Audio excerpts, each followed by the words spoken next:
Je m'adresse ce matin à Monsieur le ministre Issa Chiroma, qui s'autoproclame vainqueur de l'élection présidentielle de 12 octobre 2025.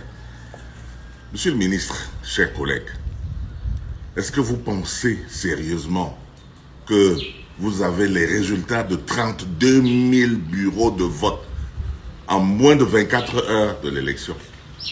Rappelez-vous ce que vous disiez lorsque l'un de nos collègues, M. Kamto, s'était autoproclamé vainqueur. Vous le lui aviez rappelé qu'il était humainement impossible, de l'ordre de l'impossibilité mathématique, d'avoir les résultats moins de 24 heures après, n'est-ce pas, une élection, après un vote. Et vous savez que l'électorat ne se concentre pas dans la ville.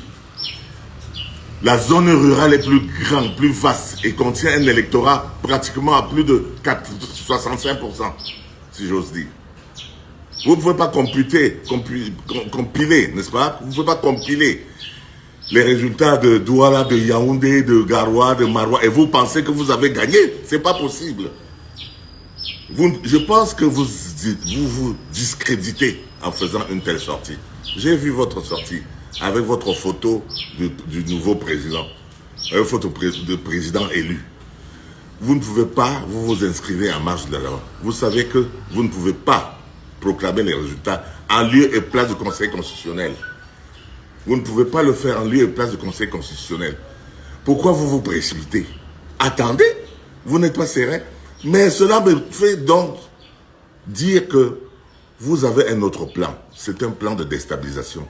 Vous avez un plan, celui de tromper les jeunes pour les envoyer dans la rue. Votre véritable plan, c'est ça. Mais est-ce que c'est logique? Est-ce que c'est responsable? Vous-même, vous n'étiez pas prêt. Vous êtes parti à cette présidentielle, non pas pour gagner. Vous êtes parti pour préparer votre élection communale et législative. Vous êtes allé pour préparer les élections de l'année prochaine. C'est chemin faisant, c'est à moins une semaine du vote, que les gens du MRC ont basculé dans votre camp. Ce n'est pas votre électorat. Vous avez profité de l'électorat du MRC qui ne vous appartient pas. C'est-à-dire l'électorat extrémiste qui veut ce changement à la tête de l'État. C'était l'électorat du MRC. Alors dites-moi, comme vous n'étiez pas préparé à moins 6 jours du vote, vous n'avez donc pas pu mettre les scrutateurs dans tous les bureaux de vote. Vous ne les aviez pas. Vous n'avez pas pu trouver 32 000 spectateurs et scrutateurs, représentants dans vos bureaux de vote. Et il vous en fallait 2, c'est-à-dire 32 000 fois 2, 64 000 personnes que vous devriez déployer sur le terrain. Est-ce que vous les avez, M. Chiroma? Est-ce que vous les avez eus? J'ai personnellement voté dans mon bureau de Douala. Vous n'étiez pas représenté. Même à Douala, vous n'étiez pas représenté. Même dans certains bureaux de Douala, vous n'étiez pas représenté. Parce que vous n'étiez pas préparé. Vous n'étiez pas préparé à être véritablement candidat à la présidentielle. Vous n'étiez pas préparé à gagner. Vous n'avez pas préparé donc ni les scrutateurs, ni les observateurs, enfin, ni les représentants dans les bureaux. Vous n'avez rien préparé.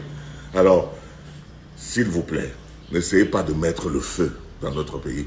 Et vous savez comment vos prédécesseurs ont terminé. C'est-à-dire ceux qui se sont précipités pour annoncer avant, n'est-ce pas, leur victoire, sans attendre.